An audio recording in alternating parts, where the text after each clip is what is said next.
And right now, we are 2 minutes away from the end of the trading day. Romaine Bostick here with Katie Greifeld, taking you through to that closing bell with a global simulcast. Carol Massar and Tim Stenovec join us now. Welcome to our audiences across all of our Bloomberg platforms, television, radio, and our partnership with YouTube. An eye on the broad market, Carol Massar, but also an eye on Micron, a stock that fell 14% yesterday. It's been all over the map today, up 3%, down 3%, and now we're going to have a moment of truth in just a few minutes when they report earnings. Yeah, it's a really good point. As you mentioned, down as much as almost 6% earlier in the session, down just about 1.4%.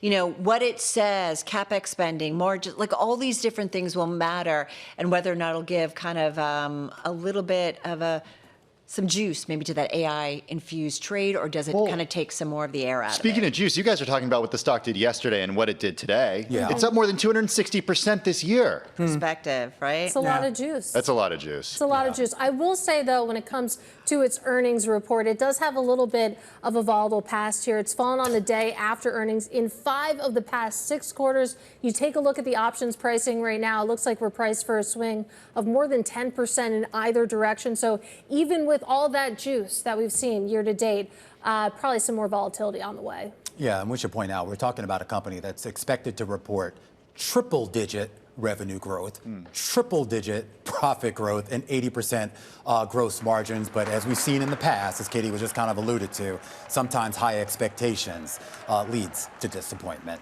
We do get the closing bells here in New York with the Dow Jones Industrial Average holding in the green, up about 175 points, or about 3 to 4% as we wait for these numbers to settle. The S&P 500 will finish in the red, down 0.1%. The Nasdaq will finish in the red, down 0.4%, and the Russell 2000, Carol Massar, will be up on the day by 0.4%. All right, good to know. Digging a little bit deeper into the S&P 500, you've got 321 names to the upside, Katie, 180 to the downside, 2 unchanged. You take a look at the sector level, a little bit more of an even split. Industrials, your biggest performer on the day, higher by more than 1%. Utilities and healthcare also seeing a relatively big bid here. In terms of what didn't perform, as you might expect, energy down 1.7% as oil continues to slide.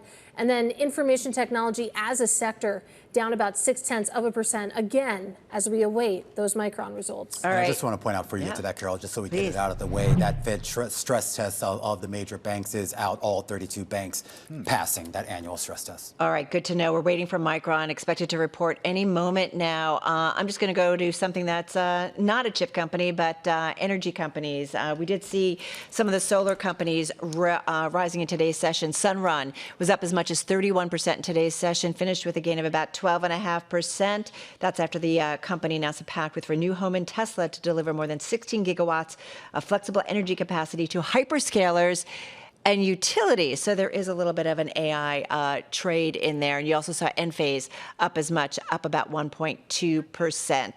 Also want to take you to the home builders, which we did see a rally in today's session, a gain of more than 6%. This as President Trump canceled plans to sign that bipartisan bill aimed at lowering housing costs and increasing supply until Congress approves voting restrictions. Yeah. Keep in mind that bill did include a provision when it came to investors not being able to buy. We got Micron earnings. Micron earnings are out. The shares all over the map for the third quarter. It does look like results did come in above estimates here. But here's your forecast, what everyone is focused on. Fourth quarter adjusted revenue, 49 to 51 billion. The street was looking for 43. So a big guide above what the street was looking for the fourth quarter on the revenue side. The company also saying that for the fourth quarter, that's the current quarter that we're in right now, gross margin will be 86%. That's an expansion, and that's also above street estimates. They were looking for roughly about 84% on the gross margin side. Micron also saying that its customer base is rapidly growing, and it is seeing an increase in demand.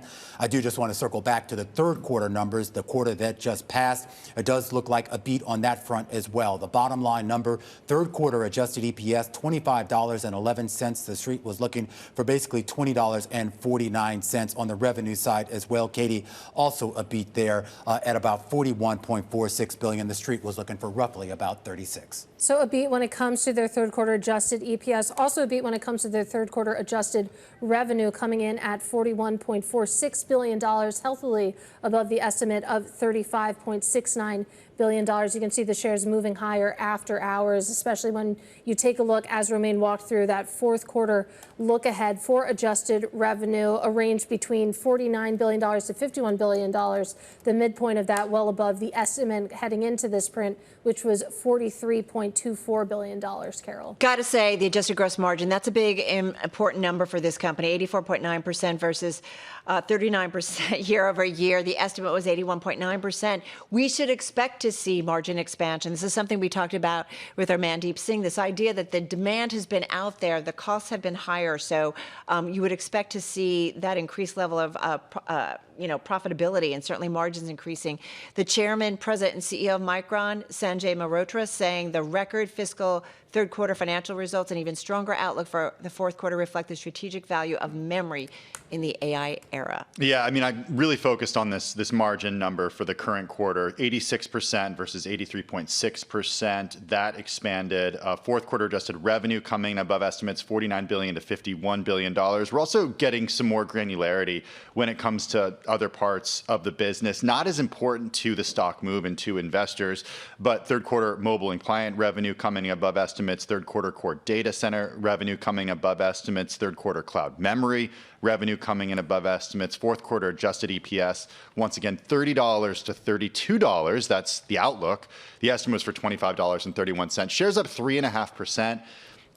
It's a lot, but not really when you look in the context of the move that the stock has made this year. Yeah, and of course, a lot of people are really kind of keeping a lookout also for those higher end chips. These are the HBM chips. They do say in the release that it is in high volume shipments for its lead customer's platform, and says that qualification samples have been shipped to multiple end customers as well. So that would be the longer term growth story here. The company saying that production on that is well underway and that it does expect volume production on that HBM4E chip in calendar year 2027. And we know when it comes to those HBM chips, I mean, that's a market that's really controlled by SK Hynix. According to Counterpoint Research, SK Hynix controls about 58% of global market share there. Samsung, Micron had about 21 apiece, according to that research firm. So it's going to be interesting to see what that longer term growth story looks like, to Romaine's point. I do want to point out, I mean, shares really extending after hours right now, higher by 6% on top of the enormous gain we saw year to date coming into today. I want to point out, though, that when it comes to their valuation, Micron shares are still priced at less than 10 times estimated earnings. So from that perspective, you could make the case that maybe they look inexpensive still. We should also point out that most of the chip space now, which was down in the cash session, Carol, all moving higher in the after hours. SanDisk up about 4.5%. Western Digital getting a strong bid. Lam Research, Credo, Qualcomm, and the like. Yeah. What about Cerebras? Yeah, is it kicking up in the after hours? Hey, Dina Bass of our Bloomberg News team doing a quick write through on these numbers and reminding us Micron, the largest U.S. maker of computer memory chips, delivering that sales forecast that top Wall Street estimates after AI-fueled shortages of the components sent prices soaring. So again, revenue will be approximately $50 billion in the fiscal fourth quarter, which runs through August. Analysts had estimated about $43.2 billion on average. X some items, profit will be about $31 a share compared with a projection of $25.31. And again, we've talked and highlighted their margin outperformance, which is so important here, certainly when it comes to what we see. And a third quarter adjusted gross margin, 84.9%. Estimate on the street was 81.9%.